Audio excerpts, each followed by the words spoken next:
alaban tu nombre, pero al mismo tiempo alegra nuestro espíritu.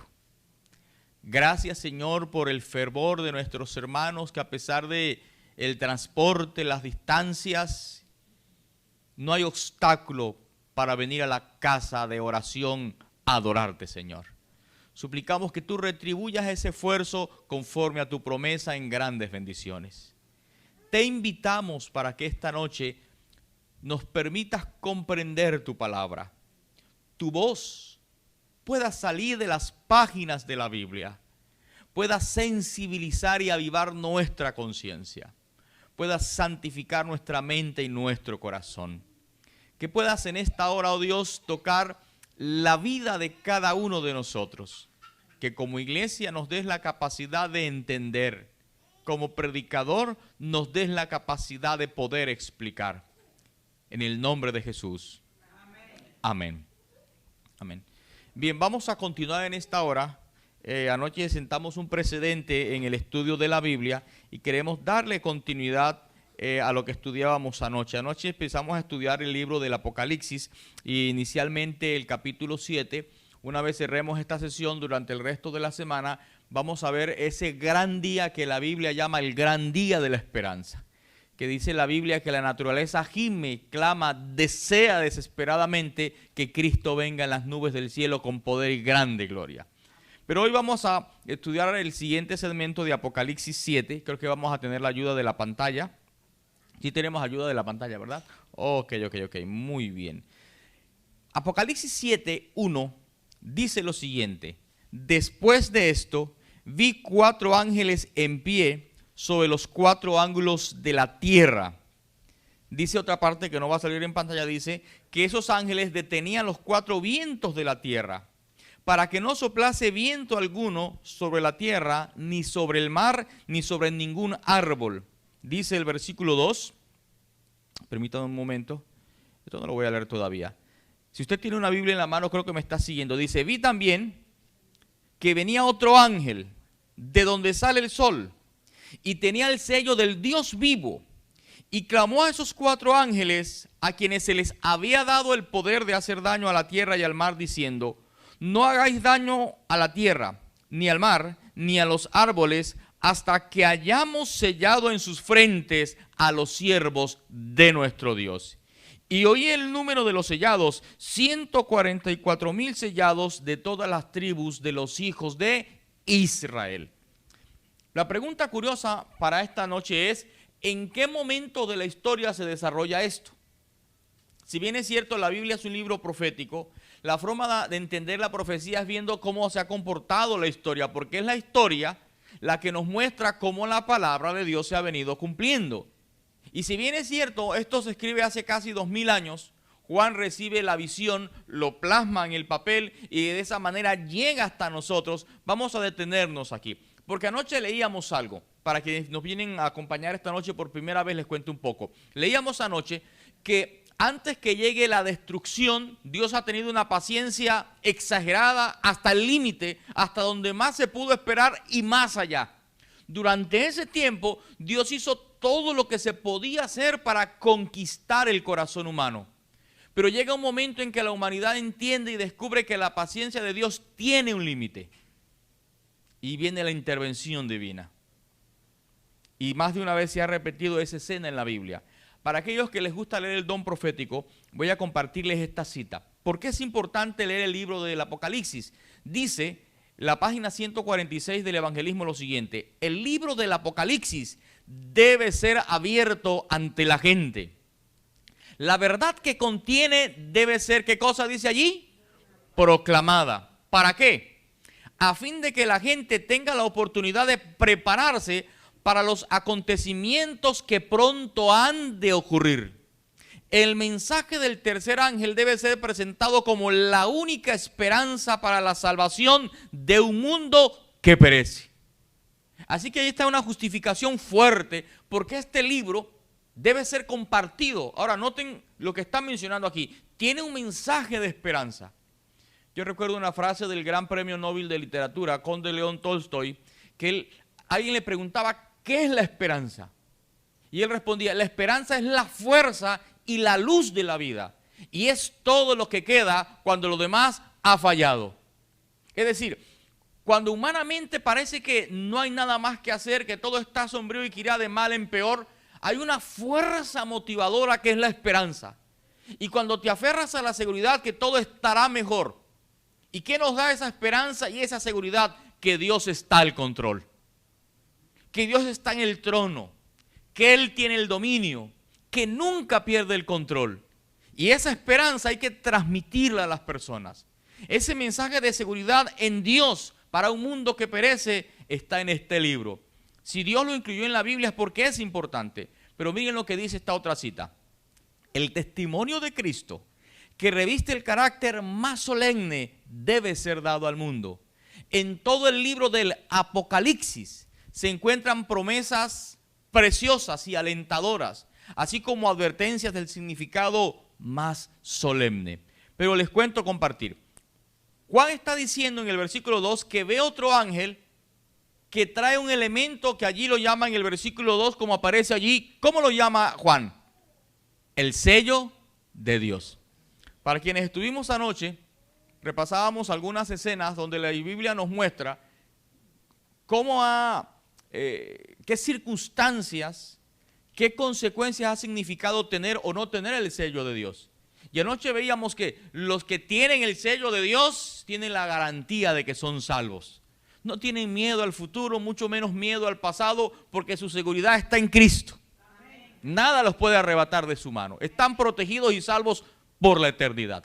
Contrario y distinto a aquellos que no tienen el sello de Dios.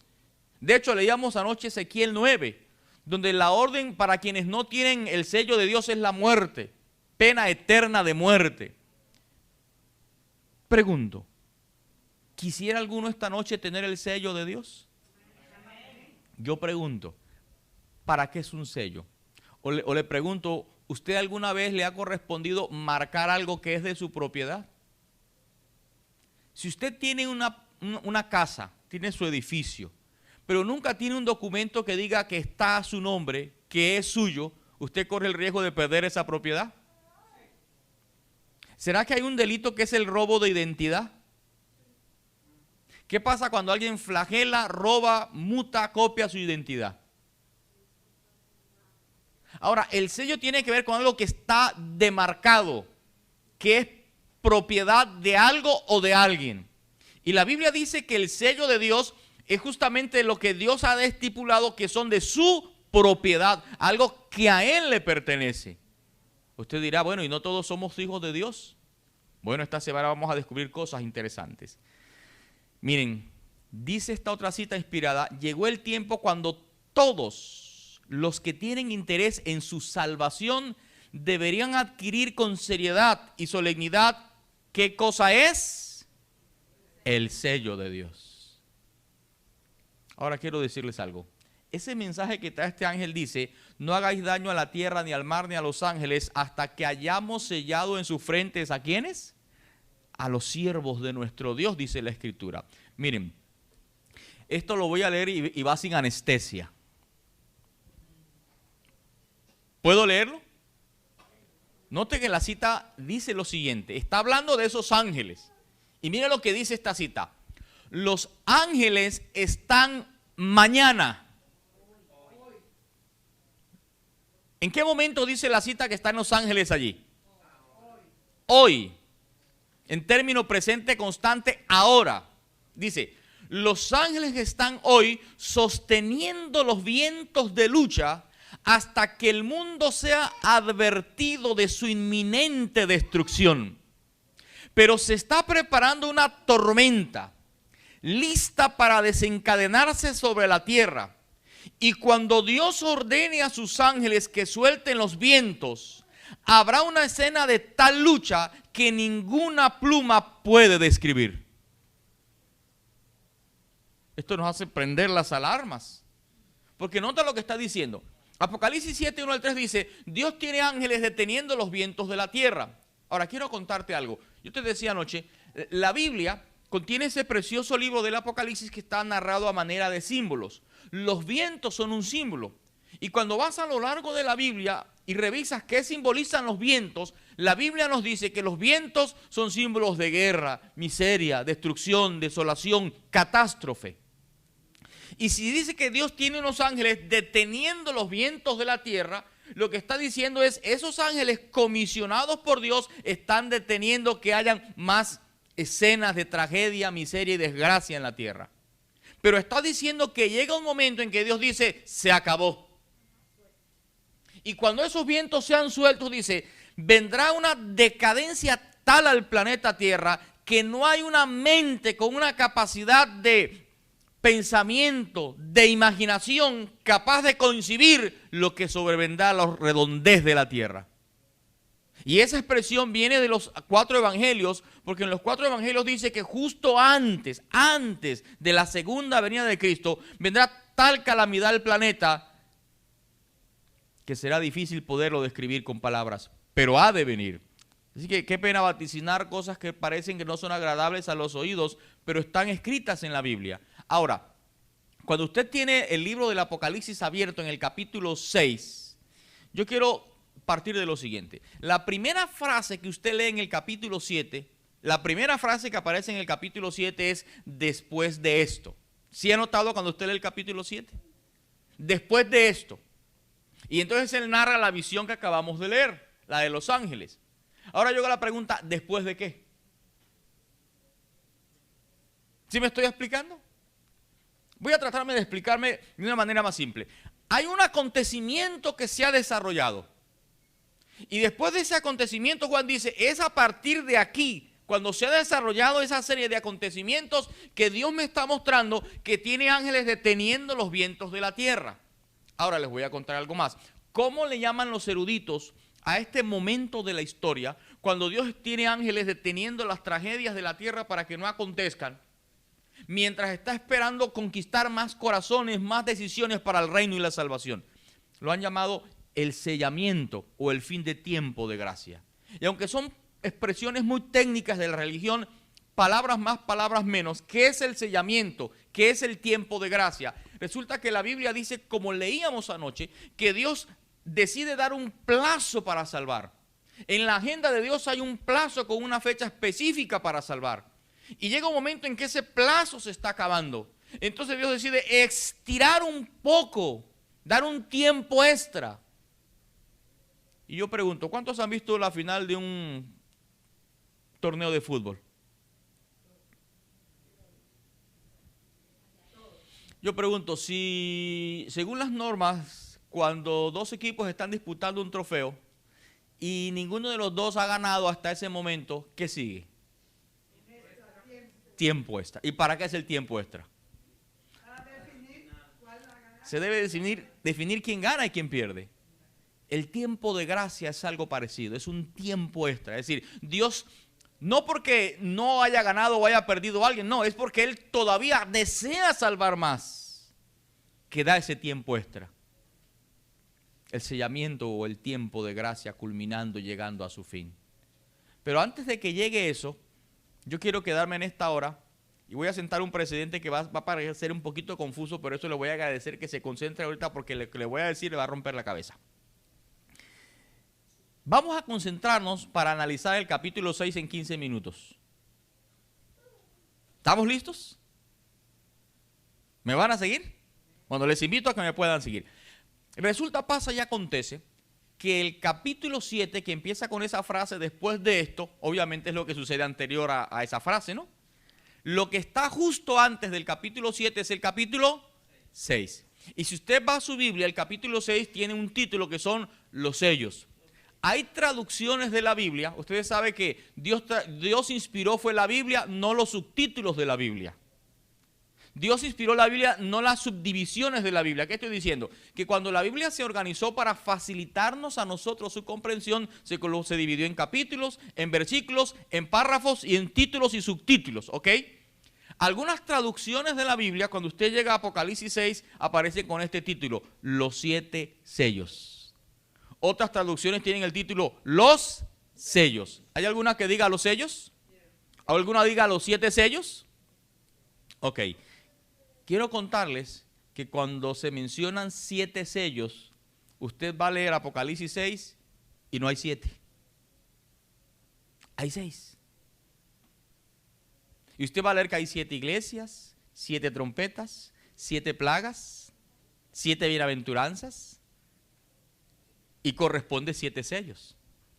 Pero si usted está leyendo, dice, un momentico, son 7, me falta 1. Entonces usted se lee todo el capítulo 6 y hace falta 1. Va al capítulo que viene y tampoco lo encuentra. Hasta el capítulo 8 nos aparece el 7º. Eso será para otra noche. Pero quiero quedarme aquí rápidamente. Voy a quedarme con el capítulo 6 y voy a agradecerles que se puedan concentrar en algunas imágenes que voy a presentar para hacer más simple esto. Hay quienes han llamado este capítulo de los sellos inicialmente los 4 jinetes del Apocalipsis. Y hay quienes lo presentan de manera terrorífica, asustadora, para vaticinar cosas que no son nada agradables. Pero permítanme presentarles lo siguiente. ¿Qué son en sí la profecía de los sellos o de los jinetes del Apocalipsis? Lo explico, valga mi mala manera de hablar. Usted me pregunta esta noche, pastor, ¿qué son los sellos? Ahora yo te respondo de esta manera para hacerte más simple esto.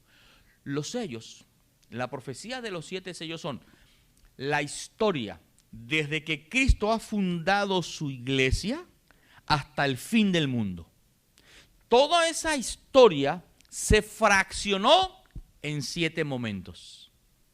Y cada uno de esos momentos es un sello. Entonces, si toda esa historia se ha fraccionado en 7 momentos, son 7 sellos. Los 7 sellos son 7 momentos. Y cada uno de ellos está representado por un símbolo. El primero, cuando llegas al capítulo 6, versos 1 y 2, es un caballo de color blanco. Yo pregunto, normalmente, ¿qué representa o simboliza el blanco? Pureza, pulcritud, santidad, paz. Ahora, quiero decirles que este momento de la historia, representado por un jinete, un caballo de color blanco, representa los primeros momentos, los primeros años, o más bien, casi que los primeros 100 años del cristianismo, la era cristiana, la iglesia apostólica. Porque ese blanco que simboliza pureza, pulcritud, santidad y paz, era lo que vivía la iglesia apostólica. Esa iglesia inmediatamente fundada por Jesús. Pero dice aquí que eso tiene un periodo de tiempo. Y vamos a notar que va desde el año 31 hasta ¿qué año? Según el gráfico, hasta el año 100. Ahora, permítanme avanzar rápidamente porque yo quiero empezar allí y terminar en el 2024. Y apenas voy por el año 100. Y solo tengo 15 minutos, ¿ok? Así que vamos a avanzar. El segundo sello está representado por un caballo de color rojo. Eso usted lo encuentra en el versículo 3 y 4 de Apocalipsis 6, que no voy a leer en esta hora. Ahora, normalmente, ¿qué simboliza el rojo?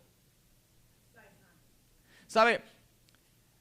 Por la gracia de Dios he estado desde la Argentina hasta aquí en la frontera con el Canadá. Y cuando veo algunos países o visito algunos países, les pregunto a la mayoría de ellos que tienen el color rojo en su bandera. Oye, ¿y qué simboliza el color rojo de tu bandera? De la bandera de tu país. ¿Y saben qué me dicen la mayoría? La sangre que derramaron los libertadores de la patria. Y de hecho estos días felicitaba a algunos salvadoreños y hoy creo que fue a algunos hondureños por celebrar días de independencia y conmemorar libertad en sus países. En México también fue estos días. Ahora, uno le pregunta a todos los países que tienen ese rojo y la mayoría de ellos dicen, el rojo en mi bandera está recordando la sangre que costó la libertad de nosotros. Y saben que aquí no es diferente. Porque desde el año 100, que termina el periodo anterior, hasta el año 313, se desarrolla una persecución que la Biblia y la historia registran fuerte. Y la sangre de muchos fieles fue derramada. De hecho, les voy a contar un dato que un historiador toma. Este historiador, para narrarnos, él vivió en esos días. Vio la historia con sus propios ojos, la escuchó con sus propios oídos. Y aparte de ello, recolecta los testimonios de otras personas. Y él plasma en el papel lo siguiente, dice: la sangre de los cristianos que eran ejecutados en la plaza pública para amedrantar la fe de quien se le ocurriera convertirse al cristianismo, esa sangre derramada parecía semilla. Y él toma la figura de que alguien que está preparando su huerta y deposita la semilla. ¿Para qué alguien que prepara la tierra y deposita semilla, para qué lo hace? Para cosechar. Y dice este historiador, donde las autoridades de ese momento, de ese imperio, ejecutaban a un cristiano para asustar, y lo hacían en la plaza pública para que todos se dieran cuenta. Dice, donde ejecutaban uno, ahora se convertían 10. Y decían, pero si ejecutamos uno para asustarlos a que nadie se convierta, ahora no tenemos un problema con uno, sino con 10. Ejecuten a los 10. Y ejecutaban a los 10 y ahora se convertían 100.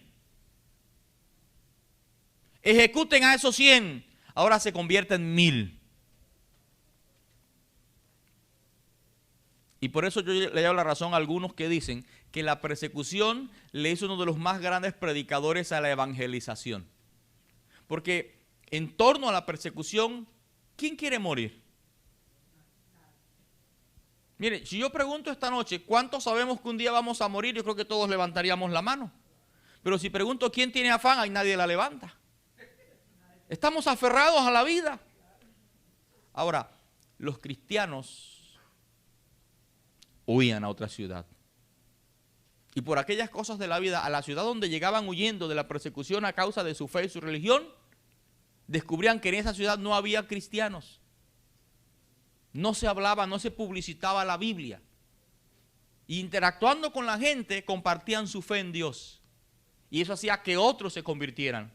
Y se enteraban que allá llegó el cristianismo y allá enviaban la persecución. Y los que estaban allí ahora les correspondía huir a otra ciudad. Y resulta que por donde iban pasando, iban plantando iglesias. Decía un gran predicador, los cristianos, cuando son halagados, se les hace daño. Cuando son perseguidos, se les hace un favor. Se cuenta en una de las tantas historias, otro historiador dice que llegó un momento en que tomaron a 50 cristianos y esta vez no los iban a ejecutar derramando su sangre, sino que los llevaron al lugar donde estaba el lago congelado. Imagínate un mes de enero aquí en las afueras de New York. ¿Cómo están los lagos? En ese lugar allá, al otro lado del mundo, capturaron a 50 cristianos. Y los iban a torturar dándoles una muerte lenta y dolorosa a través de la hipotermia, congelados en el lago. Ahí los depositaban. Pero les ofrecieron algo, le dijeron, si alguno de ustedes quiere retractarse de su fe en Cristo, lo sacamos del agua, lo sacamos del hielo, le damos una bebida caliente, una frazada, le perdonamos la vida, pero tiene que negar a Cristo. ¿Quién de ustedes se atreve a negar a Cristo? Lo curioso es que estos cristianos, dice la historia, cantaban, oraban, recitaban, repetían fragmentos de la Biblia mientras estaban muriendo. Cuando de pronto uno de ellos decidió negar a Cristo y dijo, yo lo niego, yo lo niego. Ok, está bien, te perdonamos, ven, puedes. Lo ayudaron hasta salir. Lo estaban ya colocando ropita seca, una frazada cerca de la hoguera, cuando de pronto el comandante de la legión que estaba allí se empezó a desvestir y empezó a meterse al agua. Y le dijeron, pero nuestro superior, ¿qué está haciendo? Dijo, yo quiero tomar el puesto del que se acabó de retractar.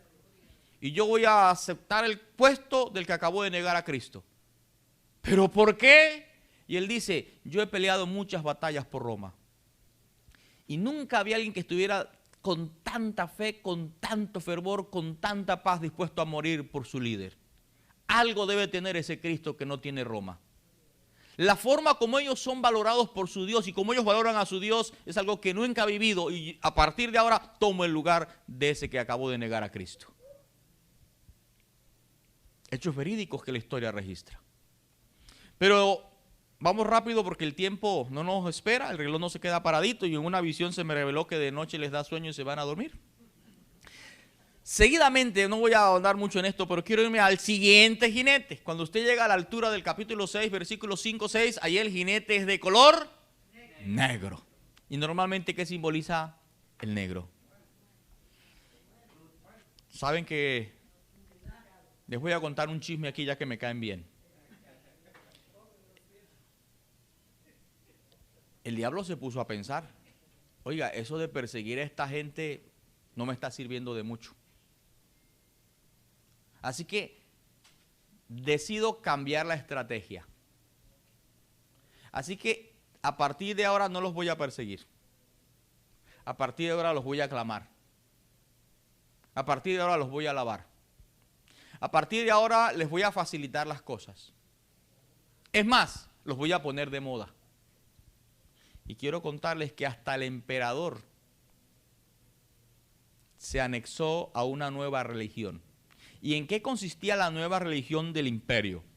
Que a partir de ahora todas las religiones eran bienvenidas, hasta esa que hasta hace poco era perseguida. Y que en vez de perseguir a los cristianos, todos nos haremos cristianos. Y habrá una religión mundial. Y por decreto se oficializó una nueva religión. Y para dar ejemplo, él mismo se bautizó. Ahora imagínense, se anexó esta religión con todas las demás. Con todas las demás. Y de todas ellas se hizo una sola. Es decir, lo que la Biblia menciona que no se debe hacer, o que es pecado, o que es desobediencia a Dios, o que es deslealtad a su palabra, se anexó a la misma religión. Entonces, mientras pretendían estar siguiendo a Dios, estaban viviendo en la desobediencia de su santa ley, en contradicción a su propia palabra. Por eso mucha gente sincera que ama a Dios va a la Biblia y por lo menos pregunta, oiga, pastor, un momentico, la Biblia dice que no hay que venerar imágenes, ni de lo que está en el cielo, ni de lo que está en la tierra, ni de personajes muy queridos en la historia bíblica. Y si la Biblia dice que no hay que venerar imágenes, ¿por qué la iglesia donde yo nací lo hace? Allí se incrustó eso al cristianismo. Otras personas dicen, oiga, yo leo la Biblia. La Biblia dice que el día de reposo es sábado, pero mi iglesia no hace culto el sábado, sino que hace culto dominical o va a una misa. Y si la Biblia dice que el culto es en sábado, ¿por qué mi iglesia lo hace otro día? Allí se le anexó eso a la religión. Y a partir de allí empezaron a anexarse cualquier cantidad de cosas. Por ejemplo, en el año 1311, en un concilio, esa misma religión decidió lo siguiente: a partir de ahora el bautismo no es cuando la persona sea consciente y tenga percepción clara de lo que es bueno y lo que es malo. A partir de ahora, recién nacidos los bautizamos, para que crezcan sabiendo que ya son de esta religión. Entonces mucha gente va a la Biblia y dice, yo nunca he encontrado en la Biblia bautismo de bebés. Pero la iglesia en la que yo crecí, allá me bautizaron siendo bebé. Yo no decidí por mí, alguien decidió por mí que no fui yo y me bautizaron de esa manera. Si eso no está en la Biblia, ¿de dónde salió? Y cualquier cantidad de cosas que no alcanzo a mencionar. Y a partir de ahora llegó una época de oscuridad espiritual. Todas las religiones en una sola. Una confusión, una Babilonia. Vamos a avanzar rápidamente. Y cuando uno llega al versículo 7 y 8, vamos por qué número de jinete o sello. El cuarto. ¿Cuántos son? 7. Yo esta noche voy a terminar con el 6 nada más por razones de tiempo. ¿Oyeron? ¿De qué color es? Y yo quiero que ustedes me ayuden a ver hasta qué fecha de la historia llega ese. Hasta el año 1517. Hasta el año 1517. Aquí nos cobija este periodo. Y aquí hay una decadencia, una supremacía de la religión que está en contra de la Biblia. Quiero avanzar. Y no voy a mencionar todas las cosas que suceden aquí, pero en esa época de supremacía religiosa o supremacía papal, se cree que cientos de miles, hay quienes calculan millones de personas volvieron a ser ejecutadas por causa de su lealtad a la palabra de Dios. Saben, he visitado algunos países y me llama la atención que en algunos países hay algunos museos que son llamados, por ejemplo, el otro día estuve en Cartagena, Colombia. Hay una casa que se llama la Casa de la Inquisición. Y allí se guardan todavía muestras de los instrumentos con los cuales se le daba una muerte lenta y dolorosa a la persona que era descubierta con una fe distinta o con una religión distinta a la religión del imperio. Todavía se guardan elementos cuando se le prohibía a las personas leer la Biblia. Y el único que podía leer la Biblia en esa época solo era el sacerdote. Era un delito tener una Biblia y más allá leerla. y por todo el Caribe y por Iberoamérica va a encontrar museos como estos, recuerdos de esa época. Quinto sello. ¿Hasta qué año va? Bueno, vamos a ir cerrando con esto. Quinto sello. El clamor de los mártires. Porque cuando usted va al versículo 9 y 11, la historia dice que hay un momento en que los hijos de Dios dicen, Señor, ¿hasta cuándo? ¿Hasta cuándo vas a permitir que persigan a tu iglesia? ¿Hasta cuándo vas a permitir que en nombre de la religión se desobedezca tu santa ley y se pisoteen tus mandamientos? ¿Hasta cuándo vas a permitir que en nombre de la religión se persiga a los que te aman y son fieles? ¿Hasta cuándo, Señor? Es hora de que intervengas. ¿Hasta cuándo, Padre? Quiero decirles que la historia nos dice que en 1798 es el renacimiento de este país constitucionalmente, donde estamos hoy día. Pero también en esa época, Napoleón le da orden a un general llamado Berthier, quien lleva preso al Papa. Y el Papa es llevado preso por crímenes de guerra y delitos de lesa humanidad. Y 2 años después muere en el exilio. Y son cosas que muchas personas desconocen. ¿Hasta qué año vamos?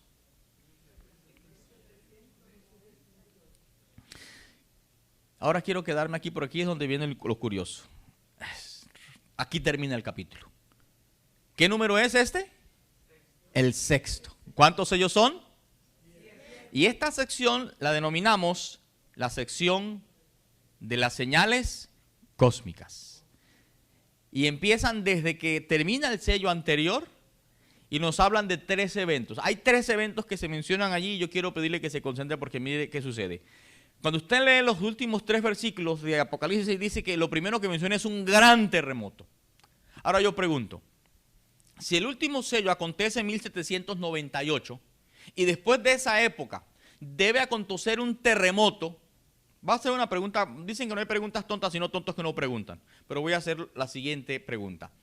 ¿Ese terremoto debió ser antes del sello anterior o después de la fecha en que termina el sello anterior?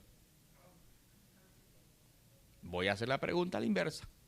Si el sello anterior termina en 1798 y después de ese sello empieza el siguiente sello con un terremoto, ¿el terremoto debe ser antes o después de 1798?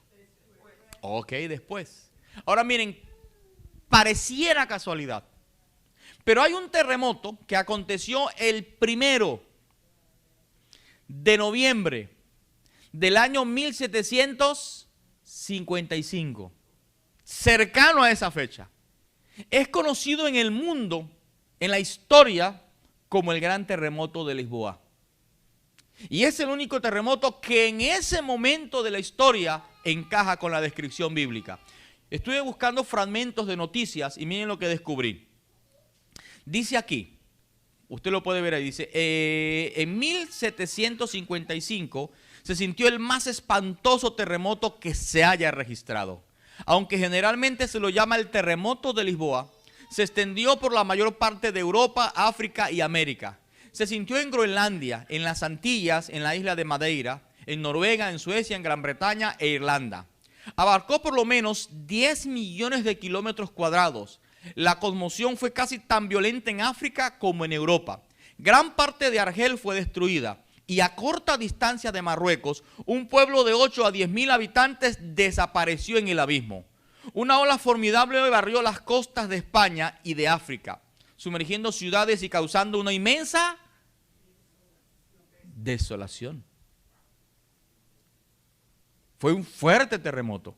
Pero no solamente menciona que hay un gran terremoto, porque cuando usted lee lo que dice San Lucas 21, cuando lee lo que dice Mateo 24, y cuando leen lo que dice Apocalipsis 6, la Biblia presenta esto como señales que están anunciando que Cristo viene pronto, que el fin te está acercando. Y el oscurecimiento del sol justamente se registra que sucedió en este país el 19 de mayo de 1780.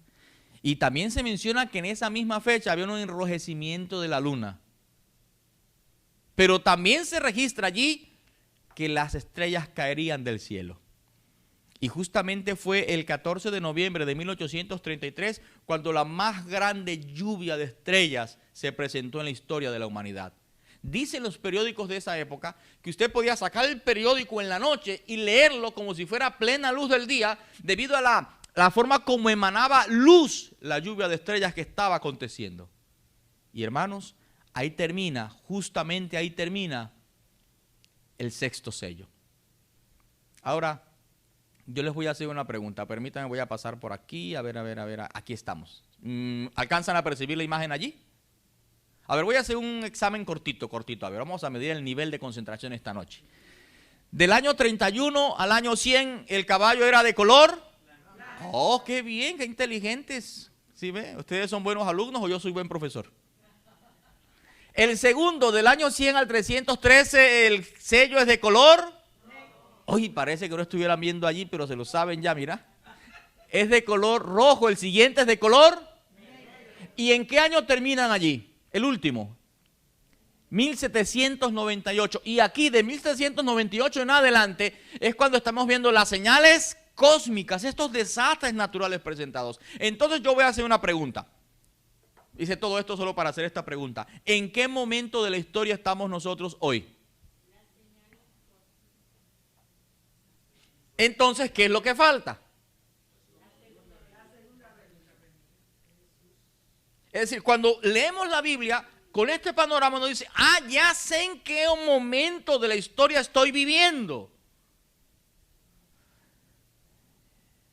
Si quiero, olvídese de todo de lo que he dicho, menos de lo que viene ahora. ¿Estamos listos para leer lo que viene? Ahora sí tiene sentido leer el versículo 2. Porque dice, Apocalipsis 7, vi también otro ángel que subía de donde sale el sol y tenía ¿qué cosa? El sello del Dios vivo, y clamó a gran voz a los 4 ángeles, a quienes se les había dado el poder de hacer daño a la tierra y al mar, y les dijo lo siguiente. Bueno, esto no lo voy a leer, pero esto sí lo voy a leer. ¿Qué les dijo?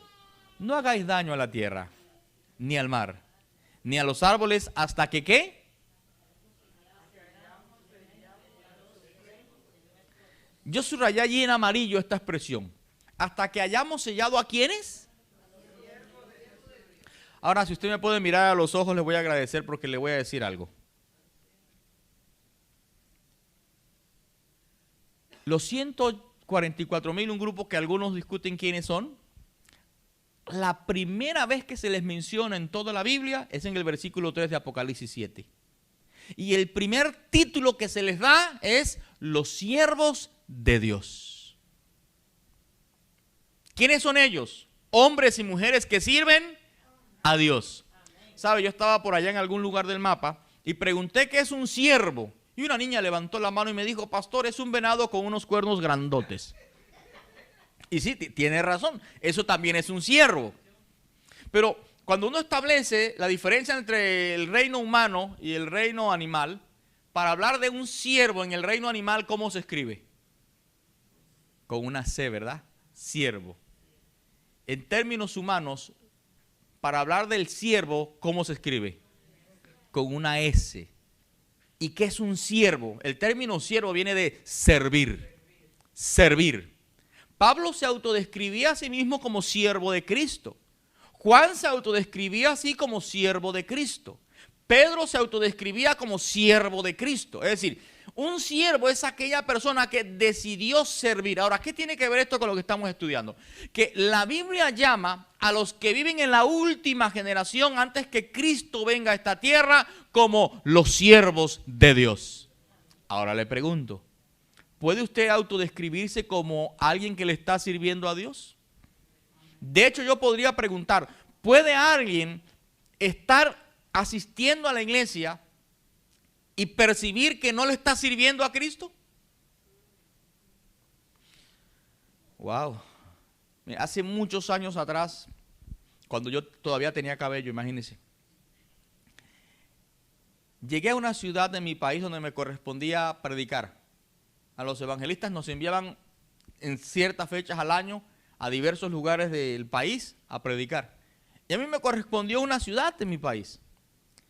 En ese tiempo yo llegué a la ciudad un día antes de la fecha de campaña. En la estación de buses viajé por tierra, me ha recogido un taxi y me va a llevar a un lugar donde me voy a hospedar. Lo curioso es que mientras estoy en ese trayecto, desde donde me dejó el transporte hasta el hospedaje, le voy a contar lo que me pasó. El taxista me salió adventista. ¿Y saben por qué lo descubrí?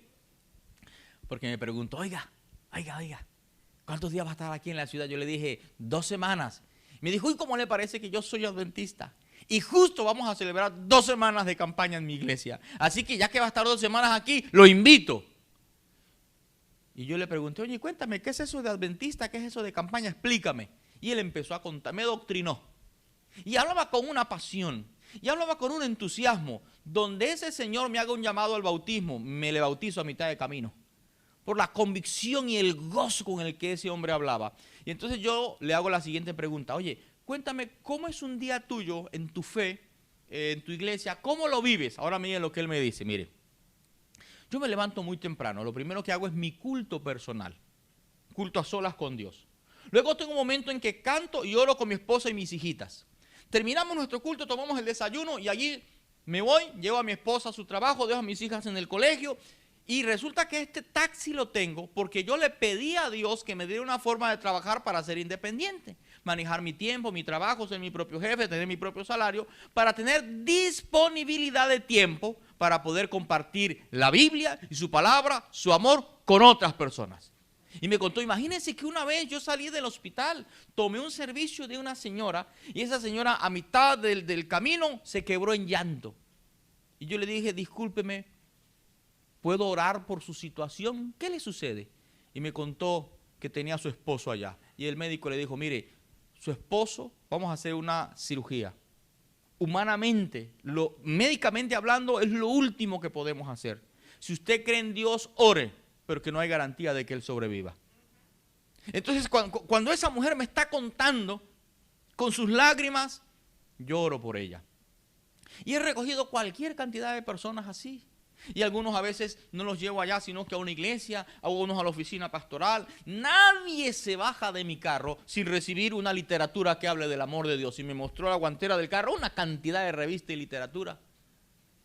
Y cuando termina su testimonio, me dice, ay, pero algún día me gustaría ser un siervo de Dios. Y yo casi le digo, oye, dame un autógrafo y cambiamos de trabajo. Ahora les voy a contar por qué. Resulta, pasa y acontece que un día Martín Lutero recibió una carta. Y esa carta era de un creyente que sentía que estaba viviendo y no le estaba sirviendo a Dios.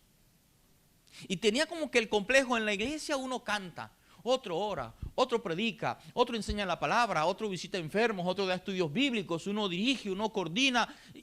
Pero ¿yo qué hago?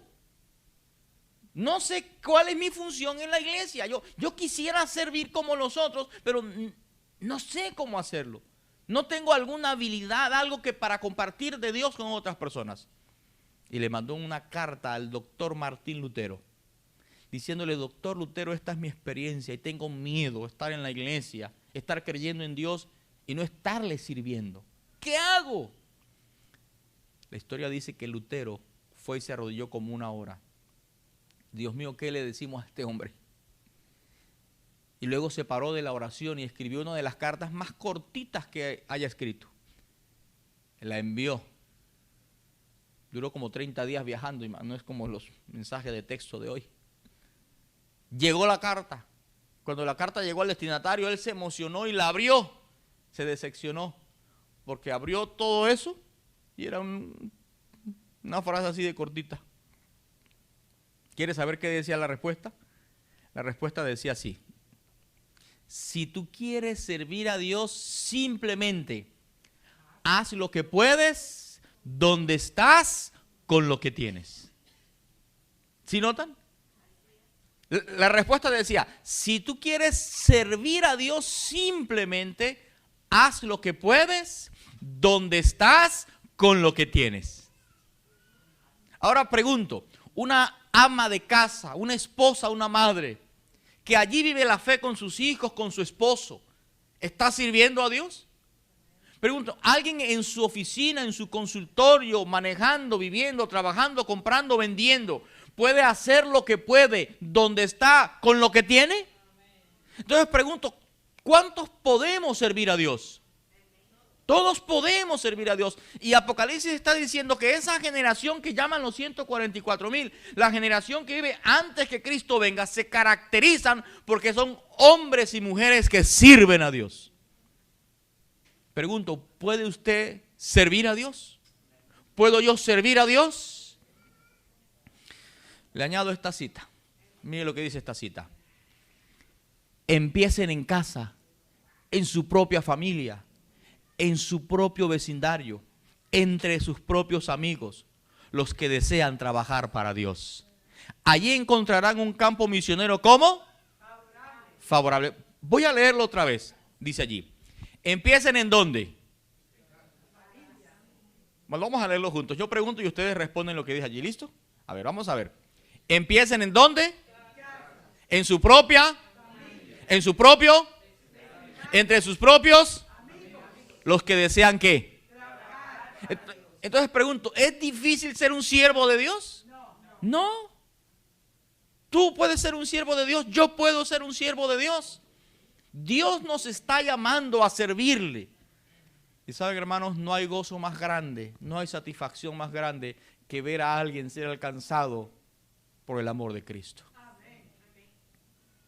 Saben, hace unos días un señor se acercó a darle un reconocimiento a la iglesia. Y yo me sentí indigno de recibir ese reconocimiento. Porque alguien de la policía de mi país se me acerca a darle un reconocimiento a la iglesia. Porque es que la iglesia estaba haciendo un acompañamiento a los presos en la cárcel. Y la iglesia estaba haciendo un acompañamiento en centros de rehabilitación para personas adictas a la droga. Y esas personas que estaban siendo alcanzadas por el mensaje, ahora no solamente dejaban la delincuencia, no solamente dejaban la droga, sino que ahora se convertían en personas de bien para la sociedad. Y me dicen, ustedes le están haciendo un favor a la sociedad. Hermanos, no somos nosotros, es el poder de Dios. Y quiero decirte que no solamente alguien que un día se equivocó en la vida con una mala conducta, con la droga, necesita ser alcanzado. Todos aquellos que hemos pecado y que un día nos hemos equivocado, necesitamos de Dios. Los desempleados y los que crean empleo. Los que buscan empleo y los que son dueños de compañía. Los que fueron a la universidad y los que nunca aprendieron a leer. Los que se han casado y los que son solteros. Todos necesitamos de Dios. Y quiero decirte esta noche, y cierro con esto, el cielo ha puesto los ojos en ti. Dios desea hacer de ti un instrumento para alcanzar a otros. ¿Quisieras tú dejarte alcanzar por Cristo? Vamos a orar para terminar. Oremos. Padre bueno, gracias por tu palabra. Gracias porque puedes hacer de nosotros personas que pueden alcanzar a alguien más por el amor de Cristo. Oro, Señor, por cada uno de los amigos y hermanos que está acompañándonos. Y suplicamos que el gozo de la salvación, la paz que hay en Cristo, la satisfacción de sentir tu compañía y caminar detrás de tus pasos, inunde cada vida. Que al salir de este lugar tu Espíritu lleve a cada uno de nosotros y que mañana nos traigas de vuelta. En el nombre de Jesús. Yo quiero decirles algo.